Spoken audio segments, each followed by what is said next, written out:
Hello प्यारे बच्चों, आप लोग कैसे हैं? और उम्मीद करता हूं कि अच्छे होंगे और अच्छे नॉलेज लेने के लिए हमारे बायोलॉजी पूर्ण क्लास को देख लें। जी हाँ दोस्तों, जैसा कि आपको पता है कि कल आपकी वीडियो पूरा नेटवर्क प्रॉब्लम चल रहा था, जिसके वजह से मैं डायरेक्ट अपलोड वीडियो को कर दिया था।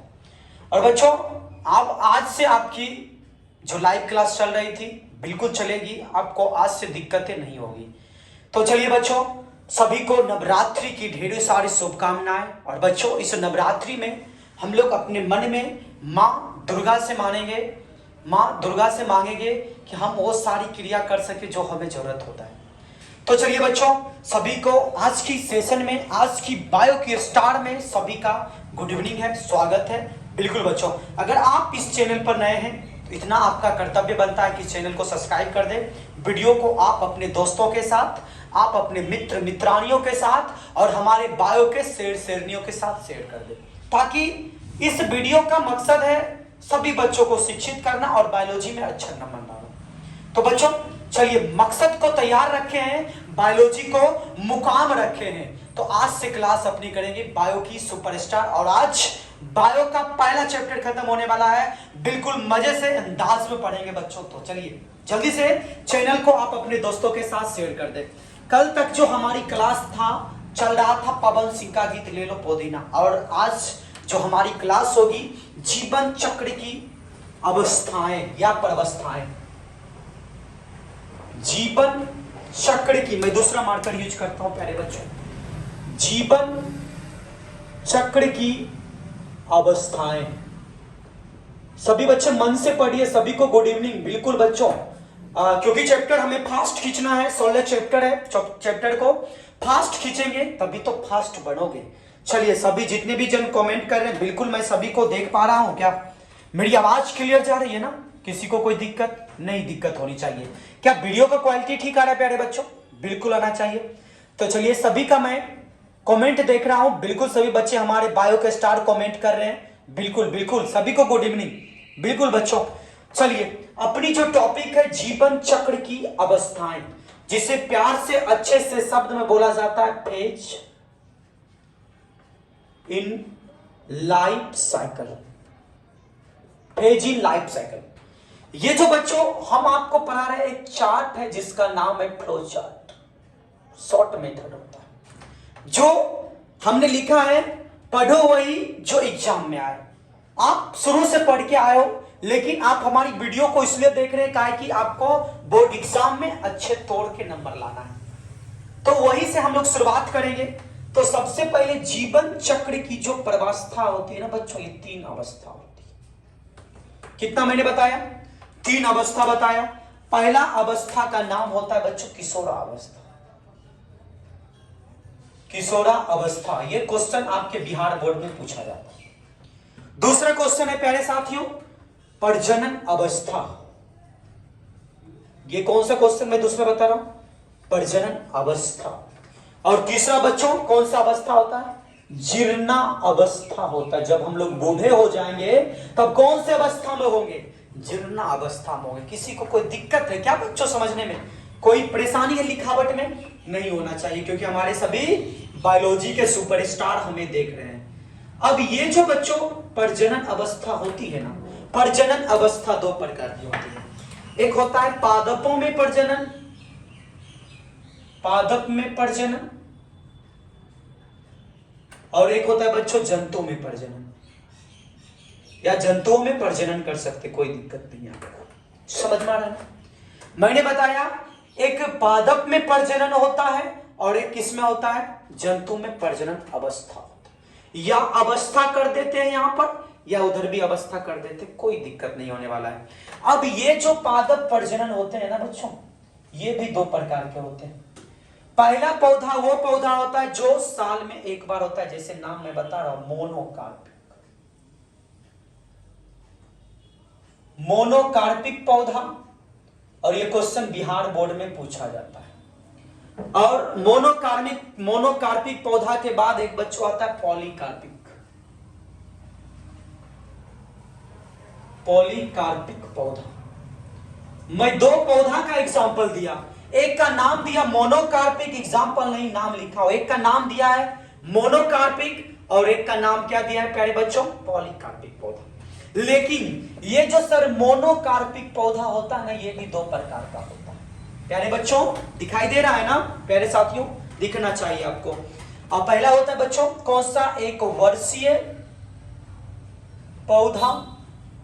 पहला मैंने कौन बताया, एक वर्षीय पौधा, और दूसरा होता है बच्चों कौन सा, बहुवर्षीय पौधा।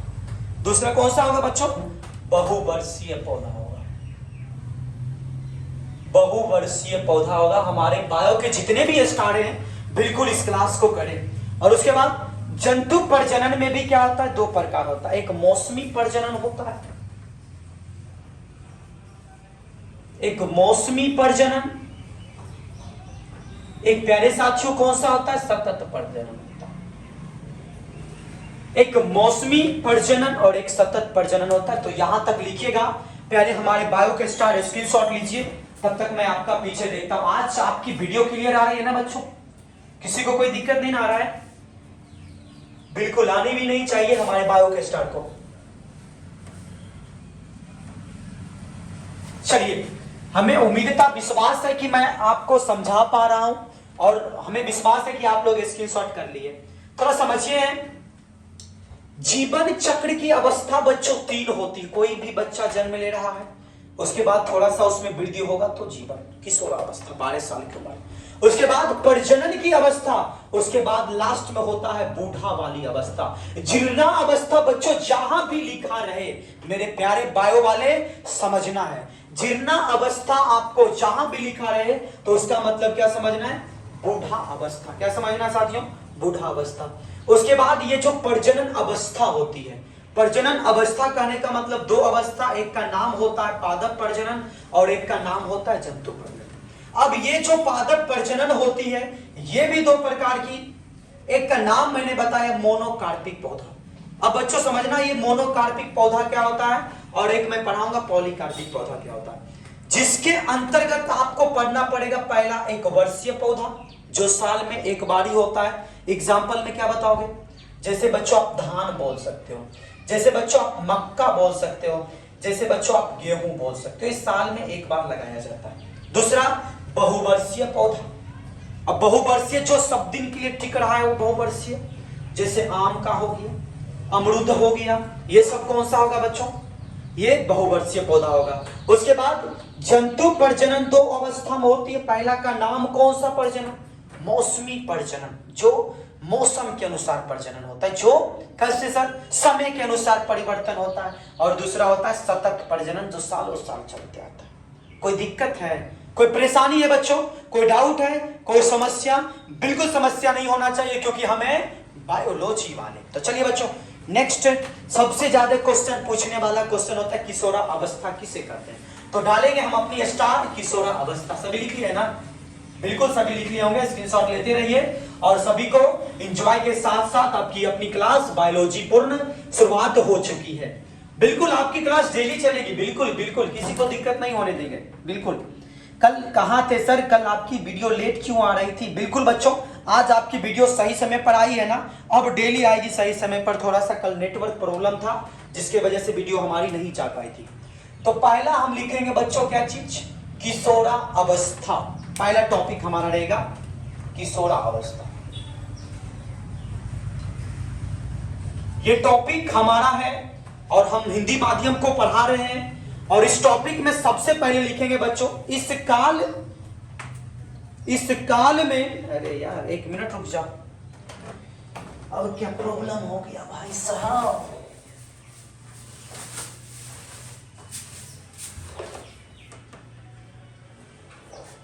बस चालू हो जाएगा।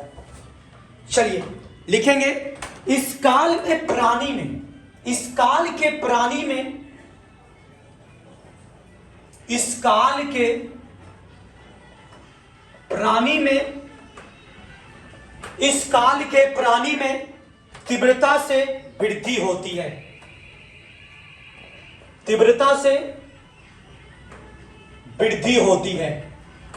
मैंने क्या बताया बच्चों, इस काल के प्राणी में तीव्रता से वृद्धि होती है, यानी इस काल में क्या होगा, तीव्रता से वृद्धि होता है। और प्राणी के समस्त स्रोत, और प्राणी के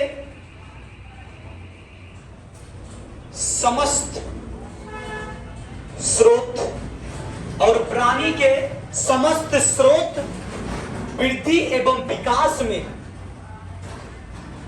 वृद्धि एवं विकास में,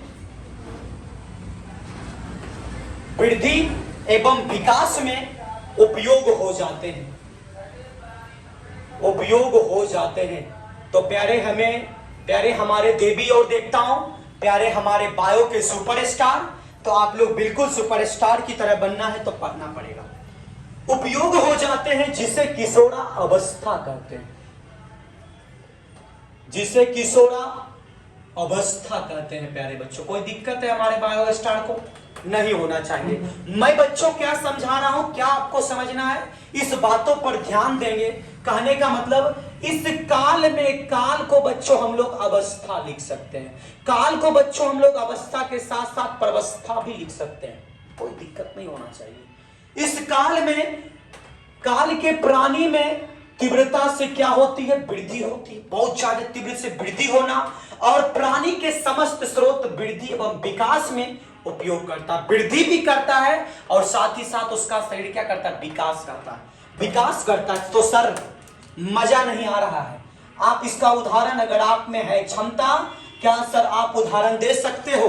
तो बिल्कुल बच्चों मैं आपको बता सकता हूं, बिल्कुल दे सकते हैं। पत्तियों के विभिन्न आकार, उदाहरण देगा बच्चों पत्तियों के विभिन्न आकार। क्या रहेगा साथियों? पत्तियों के, अरे यार जितना सीटी बजता है ना रोड के बगल में कोचिंग रहने पर यही घटा होता है, समझ में आ गया ना? रोड पर रहने के बाद यही कोचिंग पर घटा होता है। थोड़ा सा मैं गेट को क्लोज करता हूं ताकि आपको और अच्छे से मैं अपनी क्लास करवा सकूं। चलिए अब थोड़ा सा, चलिए सभी को आ रहा ना समझ में प्यारे साथियों? बिल्कुल आना चाहिए। मैंने बताया पत्तियों के विभिन्न आकार, मन नहीं भरा सर, एक से कुछ नहीं होने वाला है, अनेकों हमें बताइए। पक्षियों के विभिन्न पंख, पक्षियों के विभिन्न पंख, ये सारा का सारा मैं वीवीआई आपको बता रहा हूं बच्चों, ये सारा का सारा वीवीआई बता रहा हूं क्योंकि आप पहले पढ़ चुके हैं, लेकिन अब आप वो संतुष्टि थे और आपको बायोलॉजी में अच्छा नंबर चाहिए तो बिल्कुल आपको ऐसा ही पढ़ना पड़ेगा। 2 नंबर के जैसा अब आपको 2 नंबर देगा ना प्यारे बच्चों। बहुत सारे हमारे बच्चे हैं जो कि ऑफलाइन में कमेंट करते थे कि सर इतना लिखने से 2 नंबर आएगा, अब आएगा ना? अब आएगा कि नहीं आएगा? बिल्कुल। नेक्स्ट, शरीर के विभिन्न सुरक्षित, शरीर के विभिन्न सुरक्षित, शरीर के विभिन्न सुरक्षित करने वाले कार्य, करने वाले कार्य, शरीर के विभिन्न सुरक्षित करने वाले कार्य, तो ये हमारा क्या होगा बच्चों? किशोरा अवस्था होगा। जैसा कि आपको पता है कि हमने यहां टॉपिक डाला है किशोरा अवस्था, जिससे इंग्लिश में बोलते जुवेनाइल एज। इस काल के प्राणी में तीव्रता से वृद्धि होती है। आप जो पत्ती देखोगे ना उसमें आकार में परिवर्तन होता है, कोई पत्ती इतना आकार का होगा, कोई पत्ती इतना आकार का होगा, कोई पत्ती प्यारे बच्चों इससे छोटा भी होता है। आकार में परिवर्तन हुआ कि नहीं हुआ? बिल्कुल हुआ। उसके बाद पक्षियों के विभिन्न पंख, आप पक्षी के जो पंख देखे होंगे, कुछ पक्षी के विभिन्न पंख होते हैं, कोई छोटा होता है, कोई मीडियम साइज होता है, कोई छोटा बड़ा होता है। शरीर के विभिन्न सुरक्षित करने वाले कार्य, अगर मैं हाथ का प्रयोग कर रहा हूं तो लिखने में कर रहा हूं, मैं अगर मुख हमारे पास है तो बोलने में प्रयोग हो रहा है अभी, तो सर ये क्या हुआ? किशोरा अवस्था में आता है। कोई दिक्कत है प्यारे साथियों? नहीं होना चाहिए। चलिए नेक्स्ट रहेगा आपका पादप प्रजनन अवस्था, स्क्रीनशॉट लीजिए और उसके बाद आगे बढ़ेंगे। समझ में आ रहा है ना सभी को? बिल्कुल, जिसको समझ में आ रहा है कमेंट कर ले भाई साहब, और जिसको वीडियो हमारी अच्छी लग रही है लाइक का बटन होगा, बटन को दाबते हुए आगे बढ़ते हैं और दोस्तों को शेयर करते हुए। चाहे आपके जो भी दोस्त अभी बायोलॉजी कुछ नहीं पढ़ा हो उसको हमारी वीडियो को शेयर कर दे, वो सारा का सारा पॉइंट कवर कर लेंगे हमारी क्लास में। तो चलिए अब जानते हैं पादप प्रजनन अवस्था, दूसरा हमारा टॉपिक रहेगा ना बच्चों, पादप प्रजनन अवस्था। पादप प्रजनन अवस्था। मैं इसमें आपको वही टॉपिक कंप्लीट करवा रहा हूं जो आपके एग्जाम में पूछने लायक होता है। जैसे पादप प्रजनन अवस्था दो होता है, एक का नाम होता है बच्चों मोनोकार्पिक,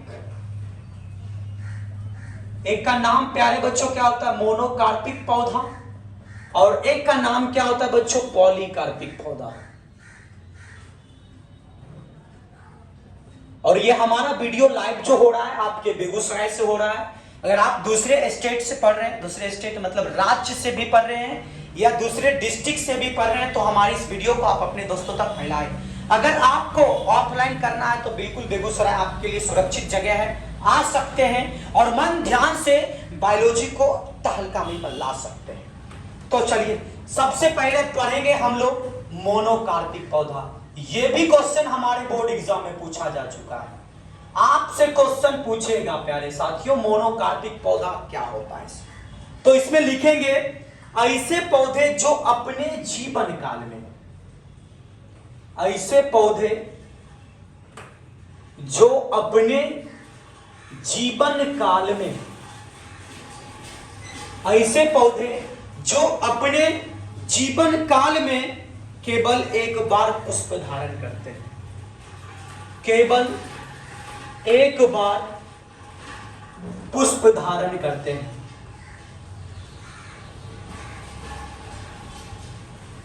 केवल एक बार पुष्प का धारण करते हैं तो उसे क्या कहते हैं बच्चों मोनोकार्पिक पौधा कहते हैं। तो उसे मोनोकार्पिक पौधा कहते हैं। किसी भी साथियों को कोई दिक्कत है समझने में?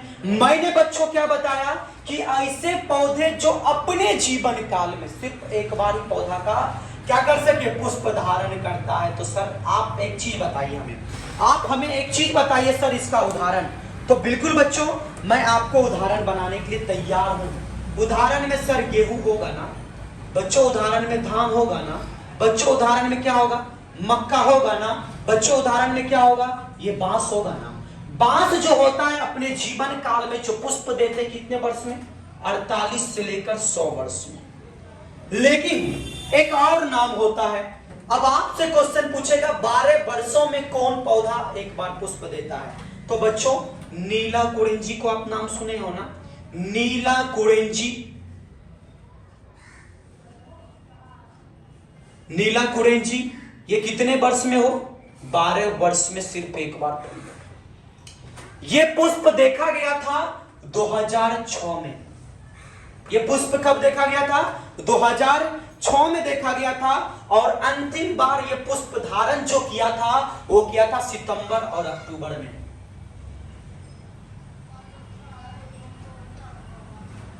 सितंबर अक्टूबर, सितंबर और अक्टूबर में यह पुष्प देखा गया था कितने ईस्वी में 2024 में। और देखा कहां गया था नीला कुरिंजी पुष्प देखा गया था सबसे पहले केरल में, कर्नाटक में, तमिलनाडु में। कहां देखा गया था बच्चों केरल, कर्नाटक, तमिलनाडु में देखा गया था। तो कहां देखा गया था सर केरल, कर्नाटक, तमिलनाडु के पहाड़ियों इलाका। तब यहां जो लोग जाना पसंद करते थे पुष्प अब अच्छा लगेगा देखने के लिए, तो आप जाओगे ना सेल्फी लेने के लिए, जाओगे ना बच्चों सेल्फी लेने के लिए। तब यहां यात्री का आगमन बहुत ज्यादा हो गया था 2006 में, क्योंकि वहां नीला कुरिंजी 12 वर्ष में एक बार क्या कर दिया गया था फूल का निर्माण किया था। और एक बार देखा गया था सितंबर अक्टूबर के माह में 2006 में। और ये कहां दिखता था केरल, कर्नाटक, तमिलनाडु के पहाड़ी इलाका में दिखता था। कोई दिक्कत है प्यारे बच्चों? हमारी क्लास क्या आपको समझ में आ रही है ना? अगर नहीं भी आवे तो बोला करो समझ में आता है, आता है ना बच्चों? बिल्कुल आता है। जल्दी से छापिए, स्क्रीनशॉट लीजिए। तब तक के मैं अपना एनर्जी ड्रिंक लूंगा। एनर्जी ड्रिंक करने का मतलब होता है थोड़ा पानी को मैं चढ़ा लेता हूं, पानी पीता हूं। समझ में आ रहा है ना? बिल्कुल।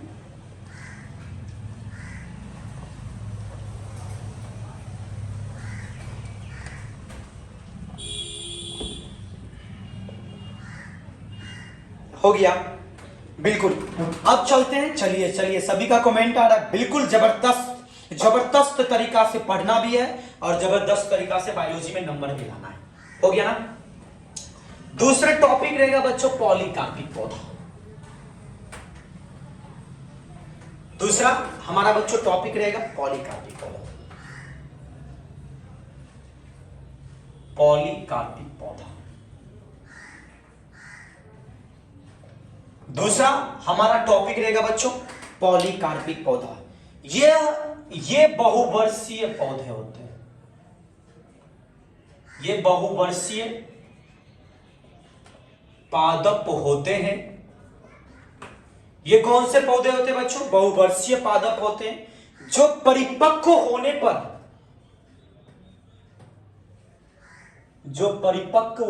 पर ये बहुवर्षीय पादप होते हैं जो परिपक्व होने पर प्रत्येक वर्ष एक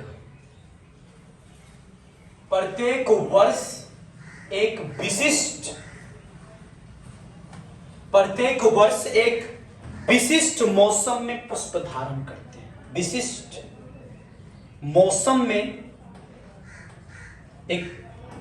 मौसम में पुष्प धारण करते हैं। विशिष्ट मौसम में पुष्प धारण करते हैं। जैसे आप बच्चों खाए होंगे आम तो किसको अच्छा नहीं लगता? सबको अच्छा। उदाहरण बच्चों अगर आपसे पूछा जाए तब आप बताइएगा आम फलों का राजा होता है। लीची में ठीक है ना बच्चों? लीची इधर से ना होगा, और देख लीजिएगा आप लोग सही, इधर से होगा। आपको लगता है ना इधर से होगा। आम, लीची, सेब, अंगूर, संतरा। सेब, अंगूर और संतरा, ये सब जो होते हैं बच्चों कौन से होते हैं? पॉलीकार्पिक पौधे होते हैं।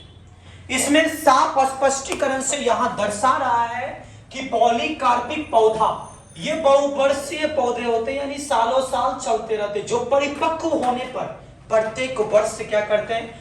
विशिष्ट मौसम में अपना जिसका समय होता है वो अपने समय में क्या करते हैं? पुष्प का धारण करते हैं। तब इसे क्या बोला जाता है? पॉलीकार्पिक पौधा कहते हैं। तो इसका उदाहरण आम, लीची, सेब, अंगूर, संतरा इसका उदाहरण होता है। चलिए बोलिए बजरंगबली की जय। चलिए बनना है तो बजरंगबली जैसे बनो, मस्त रहोगे। चलिए अब एक 5 नंबर का थोड़ा क्वेश्चन बताते हैं। मजा आ रहा है ना पढ़ने में? सभी हमारे बायोलॉजी के सुपरस्टार जो भी हमारे हैं वो सभी को मजा आना चाहिए पढ़ने में। अब आपसे क्वेश्चन पूछेगा मोनोकार्पिक पौधा,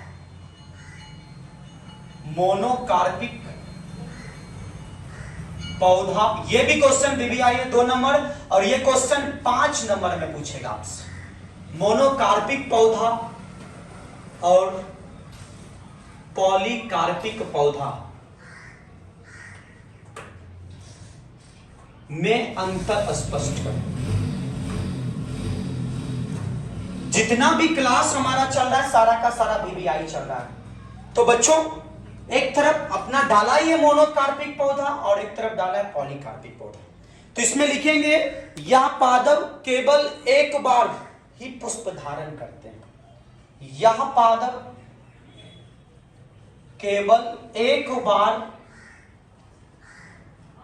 ही पुष्प धारण करते हैं। मैंने क्या बताया? या एक ऐसे पौधे होते जो अपने जीवन काल में केवल एक बार ही पुष्प धारण करते। उदाहरण में आप बच्चों लिखिएगा धान, गेहूं, बांस भी सब लिख सकते हो। और इधर अगर पॉलीकार्पिक में आपसे पूछ रहा है यह पादप अपने जीवन काल में, इधर लिखना है यह पादप अपने जीवन काल में, यह पादप अपने जीवन काल में निर्धारित कलातरों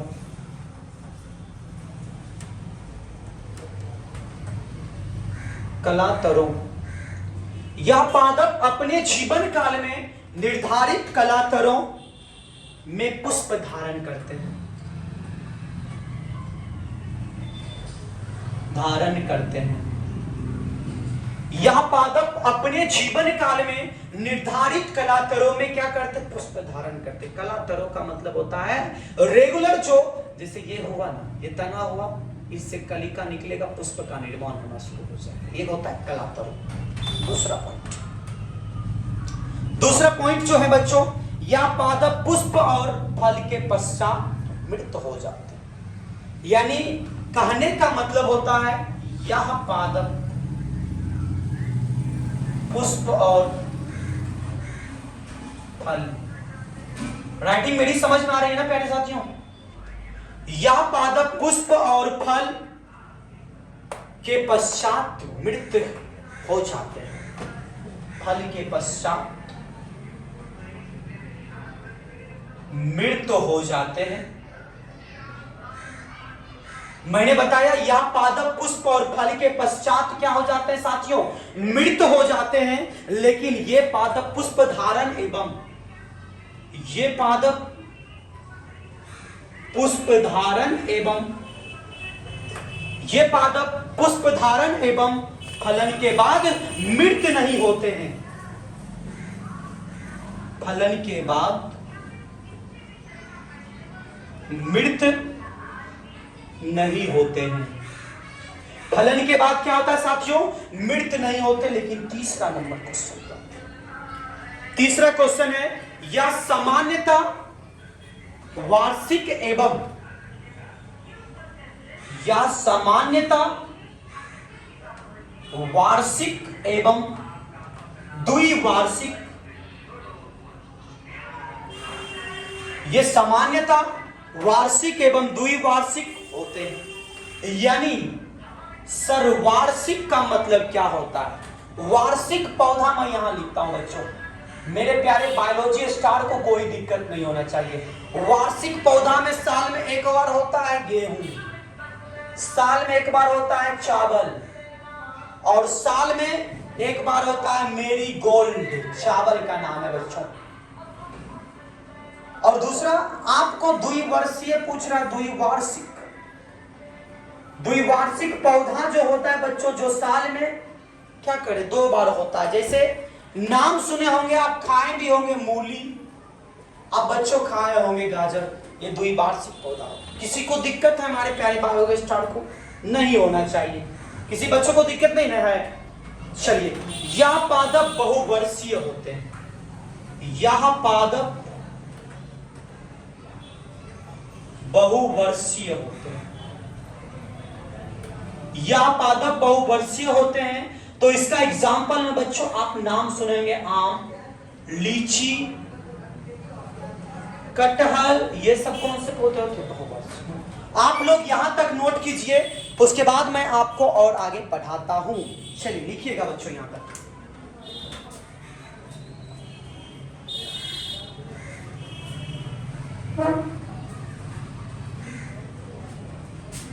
चलिए जल्दी से स्क्रीनशॉट लीजिए, तब मैं आगे बढ़ाऊंगा आप लोगों को।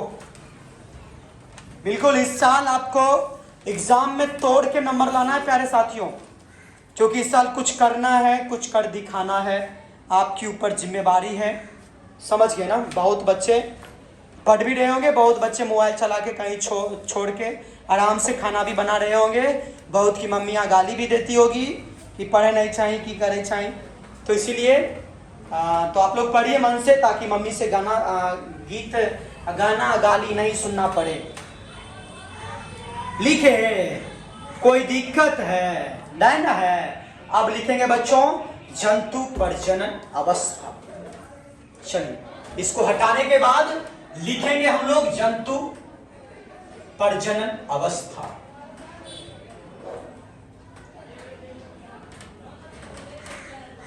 और इसी का मिलता जुलता चैप्टर है जन्म स्वास्थ्य। जन्म स्वास्थ्य है, मानव प्रजनन है ना बच्चों। तो सबसे पहले लिखेंगे जंतु प्रजनन अवस्था। जंतु प्रजनन अवस्था, ये जंतु प्रजनन अवस्था 2 प्रकार की होती है। पहला का नाम होता है बच्चों मौसमी प्रजनन। मौसमी प्रजनन, मौसमी प्रजनन कहने का मतलब होता है मौसमी प्रजनन वर्ष में निर्धारित समय से होता है।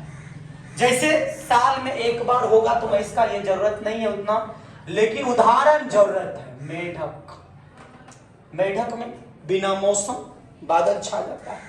मछली में बिना मौसम का, ठीक है ना। मैंने बताया परिभाषा, मौसमी प्रजनक वर्ष में एक निर्धारित काल में होता है, एक निर्धारित समय में, समझ गए ना। लेकिन सतत प्रजनन में आते हैं। सतत प्रजनन कहने का मतलब मैंने बताया बच्चों, प्रजनन वर्ष में किसी भी समय हो सकता है। इसमें प्रजनन करने के लिए सोचना नहीं पड़ता, किसी भी समय कभी भी हो सकता है। तो बच्चों यहां क्या हो जाएगा, उदाहरण आपके पास इंपॉर्टेंट रहता है। चूहा, ये वर्ष में किसी भी समय हो सकता है। मानव, इसमें हम लोग जैसे भी जाति आते मानव, और इसमें एक और जाति का नाम मैं ऐड करता हूं, खरगोश। कौन सा गोश, खरगोश। यानी कहने का मतलब यहां तक सभी बच्चों को समझ में आया कि नहीं आया। अब पढ़ेंगे मासिक चक्र किसे कहते हैं। मैं सबसे पहले आपको बता दूं, रज चक्र, मासिक चक्र, माहवारी चक्र। रज चक्र, मासिक चक्र, माहवारी चक्र, ऋतुस्राव चक्र। अब एक मिनट, बहुत ज्यादा गर्मी है ना, इसलिए थोड़ा दिक्कत होता है। लिखिएगा इसमें हम जो पढ़ाएंगे सबसे पहले ये होता है प्राइमेट मादाओं में। यह प्राइमेट मादाओं, या किसमें होगा बच्चों, प्राइमेट मादाओं के अंडाशय, या प्राइमेट मादाओं के अंडाशय। ये कैसे होगा, किसमें होगा जरा बताओगे। प्राइमेट मादाओं के अंडाशय में, मादाओं के, जैसे बताता हूं मनुष्य, जैसे बताता हूं किसमें बच्चों, लंगूर। और जैसे मैं आपको सिर्फ यहां हिंट दूंगा, इसका डिटेल आपको पढ़ना पड़ेगा किसमें, 63 चैप्टर में, समझ गए ना। उसमें आपको डिटेल पढ़ाऊंगा, सिर्फ अभी इसमें बोलता है हमें हिंट बताने के लिए, इसीलिए हिंट बता रहे हैं। कपी, ये प्राइमेट मादा वाले जीव होते हैं, मनुष्य, कपी, ये सब होता है। दूसरा जो होता है बच्चों, मध चक्र हो गया, सॉरी रज चक्र हुआ, मध चक्र होगा। मध चक्र जो होता है ना, इसमें क्या होता है कि इसमें जब मादा के रक्त में एस्ट्रोजन का स्रावन अत्यधिक बढ़ जाता है। मैं इसको पढ़ाऊंगा आगे चल के, इसलिए अभी मैं नहीं लिखा रहा हूं। इसको आपको थोड़ा सा बस ये दोनों को उदाहरण लिखना है, बस बाकी कुछ नहीं लिखना है। मैंने बताया कि जब मादा रक्त में एस्ट्रोजन का स्रावन अत्यधिक मात्रा में बढ़ जाए। क्या लिखना है आपको, क्या लिखना है तो लिखिए ना, लिखना है तो लिखने है। जब मैंने बताया, जब मादा के रक्त में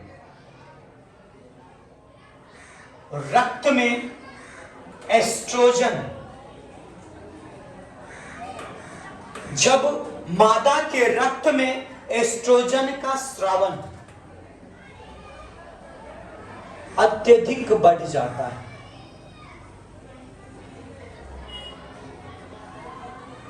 जब मादा के रक्त में एस्ट्रोजन का स्रावन अत्यधिक बढ़ जाता है और इसके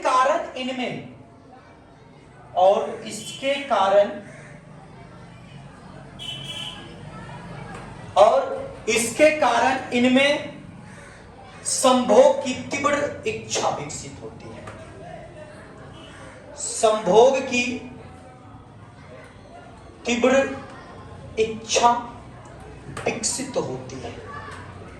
मैंने बताया संभोग की तीव्र इच्छा क्या होती है, विकसित होती है। जैसे खास है उदाहरण, यहां सबका उदाहरण याद रखिएगा प्यारे बच्चों। इसमें होगा गाय, इसमें होगा भैंस, इसमें होगा बिल्ली। मैं क्या बता रहा हूं, इसमें गाय होगा, इसमें भैंस होगा, इसमें बिल्ली होगा, इसमें घोड़ा होगा और इसमें बकरी भी होगा। इसमें क्या होगा बच्चों? गाय, घोड़ा, बकरी, ये सब होगा। कोई दिक्कत है? कोई दिक्कत है प्यारे साथियों? नहीं होना चाहिए, क्योंकि हमारे बायो के जितने भी स्टूडेंट हैं किसी को दिक्कत नहीं होना चाहिए, क्योंकि आप हैं बायोलॉजी वाले। समझ में आया कि नहीं आया? और उसके बाद इसमें जो क्वेश्चन आएगा आपके एग्जाम में, द्वि निषेचन किसे कहते हैं, मैं आपको तीसरा चैप्टर में पढ़ाऊंगा। और एक क्वेश्चन समझ लीजिए, अनिषेक जनन क्या होता है। यहां तक स्क्रीनशॉट लेते हुए हम अपनी क्लास को आगे बढ़ाएंगे ताकि आपको अच्छे से समझ में आ सके। जल्दी लिखिएगा, और ये चैप्टर आपका यही तब आज खत्म हो जाएगा। किसी को दिक्कत नहीं होने देंगे ये चैप्टर में। चैप्टर में जो खास कहता है, हम उस क्रिया को आपको पढ़ा रहे हैं। समझ में आ गया ना? लिखिए, अनिषेक जनन किसे कहते हैं। द्वि निषेचन के लिए नहीं सोचना है बच्चों, द्वि निषेचन हम आपको तीसरा चैप्टर में पढ़ाएंगे, डबल फर्टिलाइजेशन। अगला स्टार्ट, अनिषेक जनन किसे कहते हैं। अनिषेक जनन किसे कहते हैं? तो इसमें लिखना है, बिना निषेचन के संतान को, इसमें निषेचन की क्रिया नहीं होती है।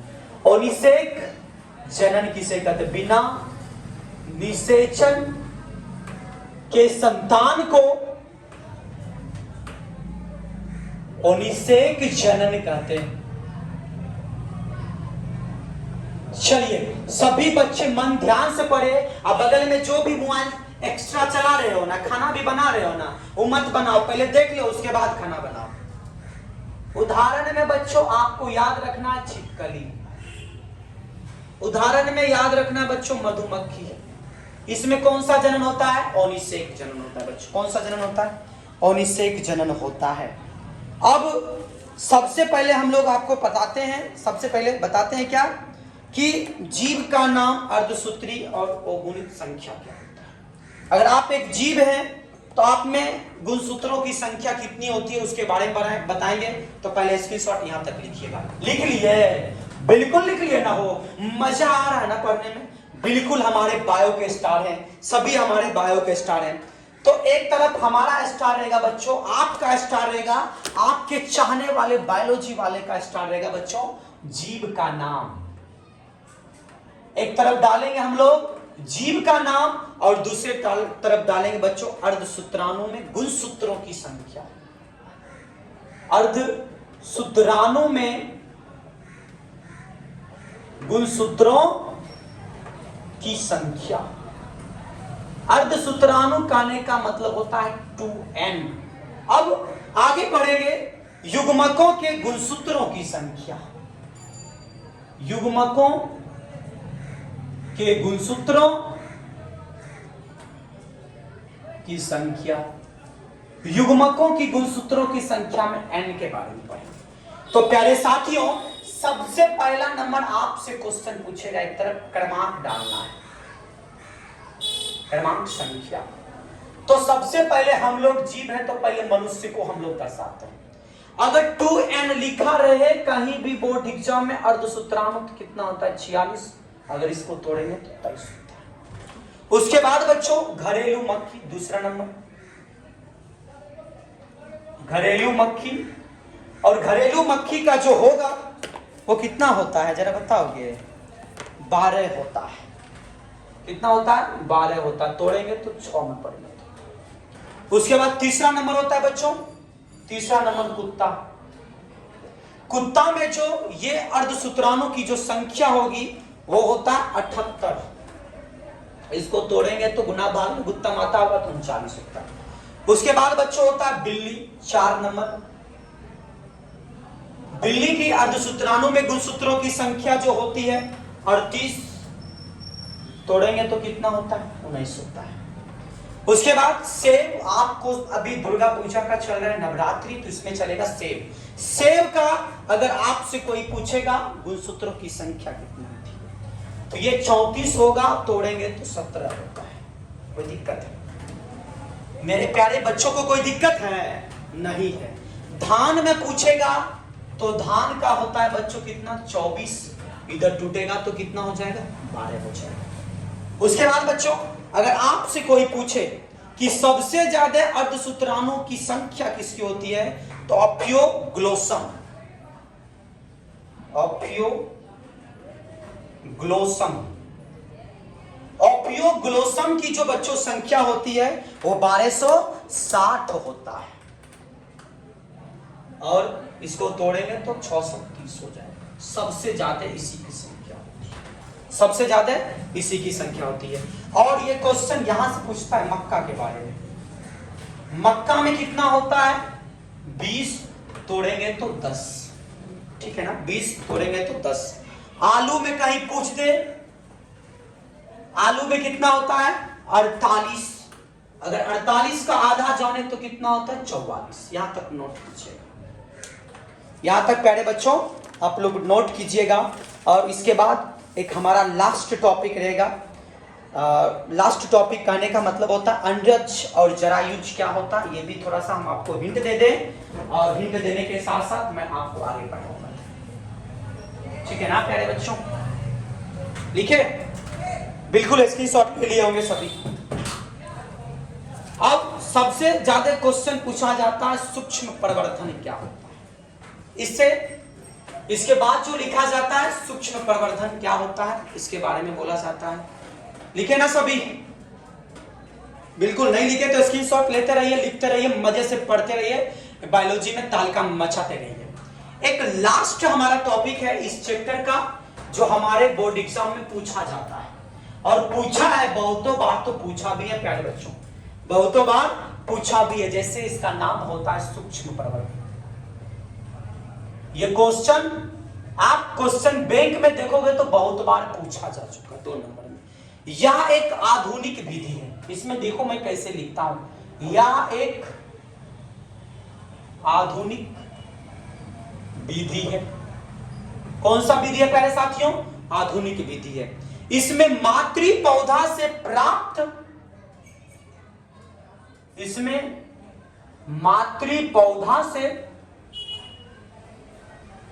प्राप्त उत्तक के द्वारा हजारों की संख्या में, उत्तक के द्वारा हजारों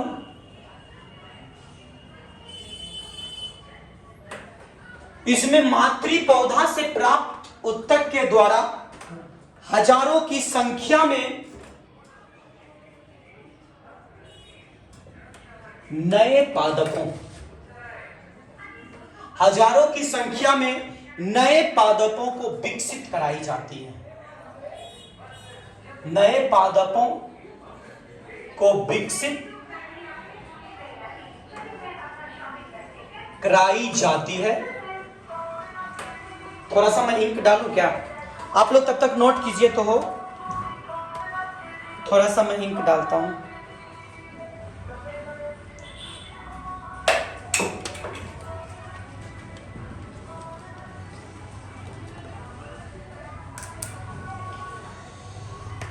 अरे यार इंक भी खत्म हो गया, कोई बात नहीं, चलिए मन से पढ़िए, तन से पढ़िए, ध्यान लगा के पढ़िए, बायोलॉजी में गर्दा मचाइए।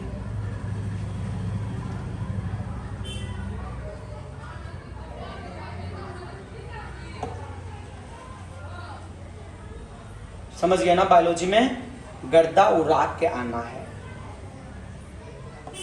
लिखिए, उसके बाद इसमें कोशिका तथा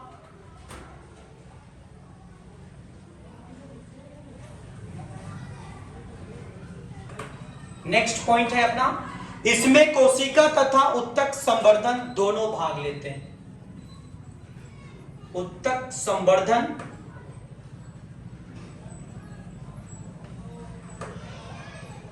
दोनों भाग लेते हैं, दोनों भाग लेते हैं। उसके बाद बच्चों इस विधि में जिस पौधा का संवर्धन, इस विधि में जिस पौधा का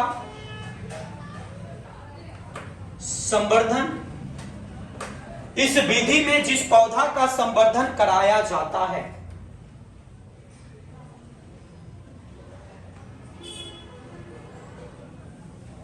उनसे कराया जाता है तो उनसे अल्प मात्रा में,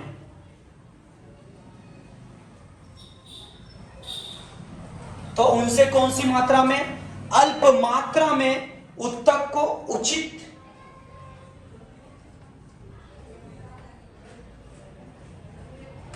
एक बार फिर से मैं पढ़ लूं पॉइंट को।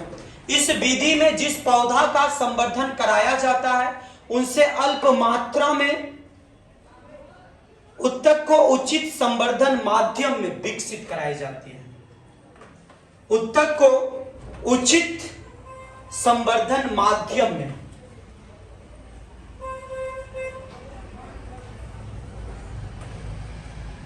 संवर्धन माध्यम में विकसित कराई जाती है।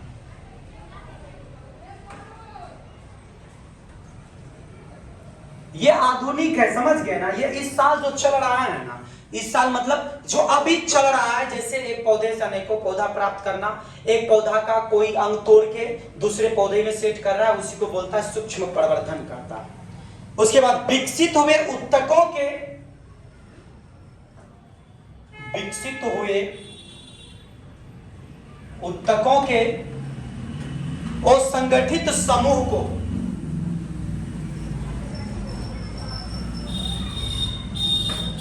और संगठित समूह को कैलस कहा जाता है।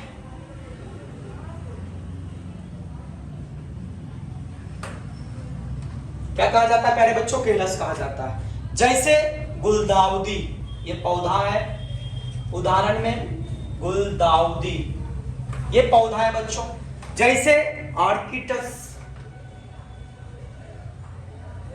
आर्किटस इत्यादि। यहां तक लिखिए, मैं इसमें थोड़ा सा बता देता हूं। सूक्ष्म प्रवर्धन जो होता है या एक आधुनिक विधि होता है, इसमें मातृ पौधा से प्राप्त उत्तक के द्वारा क्या होता है, हजारों की संख्या में नए पादपों को विकसित कराया जाता है। और इसमें एक पौधा से नए पौधा बनता है, क्योंकि इसमें जो होता है उसका त्वचा तोड़कर नए पौधा बनाना। जैसे इसमें पढ़ाऊंगा अंडज क्या होता है, जरायुज क्या होता है, तीसरा चैप्टर में।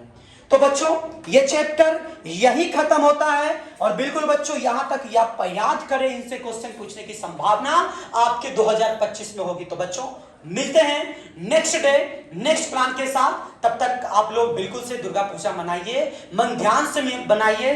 तो बिल्कुल बच्चों मिलते हैं नेक्स्ट डे नेक्स्ट प्लान के साथ। चलिए, सभी बच्चे बढ़िया से पढ़ रहे हैं ना? बिल्कुल बिल्कुल सभी का मन प्रसन्न हो रहा है। क्या हमारी पढ़ाई आपको अच्छी लगती है? अगर अच्छी लगती है तो यस करें, अगर खराब लगता है तो बिल्कुल नो करें। जरा बताओ आप कहां कहां से पढ़ रहे हो, किस जिले से हमें देख रहे हो, जरा बताओ भाई साहब कमेंट करके। आप कोई पाकिस्तान मत बोल देना, नहीं तो हम गुस्सा हो जाएंगे तो आपको क्लास में मारेंगे। तो चलिए बच्चों मिलते हैं नेक्स्ट डे नेक्स्ट प्लान के साथ। तब तक के लिए बच्चों गुड नाइट। थैंक यू प्यारे साथियों।